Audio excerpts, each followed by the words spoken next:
వార్తావానికి స్వాగతం. ఈ కథనాన్ని మీకు అందిస్తున్నది మణిశర్మ. వైసీపీ ఫైర్ బ్రాండ్ మాజీ మంత్రి ఆర్ రోజాపై అరెస్ట్ కథ వేలాడుతోందా అనే ప్రశ్న పొలిటికల్ సర్కిల్లో చక్కర్లు కొడుతోంది.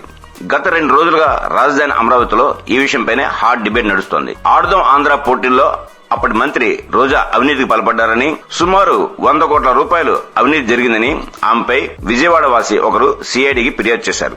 దీనిపై కేసు నమోదు చేసి దర్యాప్తు చేసిన సిఐడి అధికారులు చర్యలకు రంగం సిద్ధం చేసినట్టు తెలుస్తోంది. కేసులో ప్రధాన నిందితురాలుగా మాజీ మంత్రి రోజాను గుర్తించారని, ఆమె అరెస్టుకు ముఖ్యమంత్రి చంద్రబాబు నుంచి అనుమతి రావాల్సి ఉందని ప్రచారం జరుగుతుంది. రోజా అరెస్ట్ పై ముఖ్యమంత్రి చంద్రబాబు ఎలాంటి నిర్ణయం తీసుకుంటారన్నది రాజకీయ వర్గాల్లో వాడి వేడి చర్చకు దారితీస్తోంది. టీడీపీ ముఖ్యమంత్రి చంద్రబాబు ఆయన కుటుంబ సభ్యులపై విమర్శలతో విరుచుకుపడే రోజాను కట్టడి చేసేందుకు ఇదే సరైన సమయమని గ్రీన్ సిగ్నల్ ఇస్తారా, లేక మహిళలపై కక్ష సాధింపులల్లా పార్టీకి తనకు బ్యాడ్ ఇమేజ్ వస్తుందని వెనక్కి దొక్కుతారా అనే దానిపై క్లారిటీ రావాల్సి ఉంది.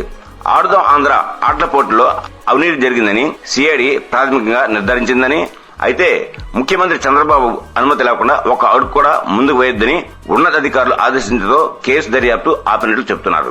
కూటమి ప్రభుత్వం అధికారంలోకి వచ్చిన తర్వాత వైసీపీ నేతలను వరుసగా టార్గెట్ చేస్తున్నారని అంటున్నారు.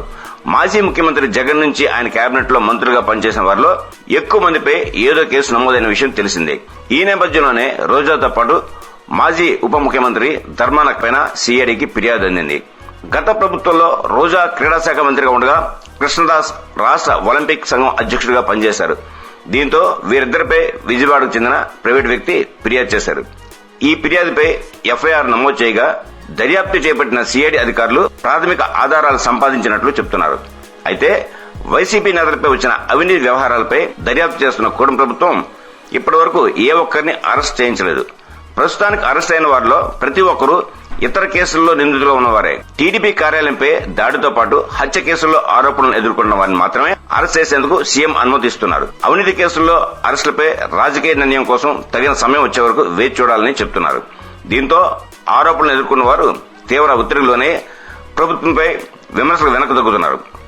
రేషన్ బియ్యం కేసులో ఇరుక్కున్న మాజీ మంత్రి పేర్ని నాని ప్రస్తుతం పూర్తిగా సైలెంట్ అవగా ఇప్పుడు రోజాకు ఇదే పరిస్థితి ఎదురవుతోందని అంటున్నారు. మరి వైసీపీ అధికార ప్రతినిధిగా ఉన్న రోజా ప్రభుత్వ చర్యలను భయపడకుండా తన గళ విప్పుతారా, లేక ఆమె కూడా మౌనాన్ని ఆశ్రయిస్తారా అన్నది చర్చనీయాంశమవుతోంది. ఇంతటితో ఈ కథనం సమాప్తం. మా ఈ వీడియో మీకు నచ్చినట్లయితే మరిన్ని అప్డేట్స్ కోసం లైక్ చేయండి, షేర్ చేయండి, సబ్స్క్రైబ్ చేయండి.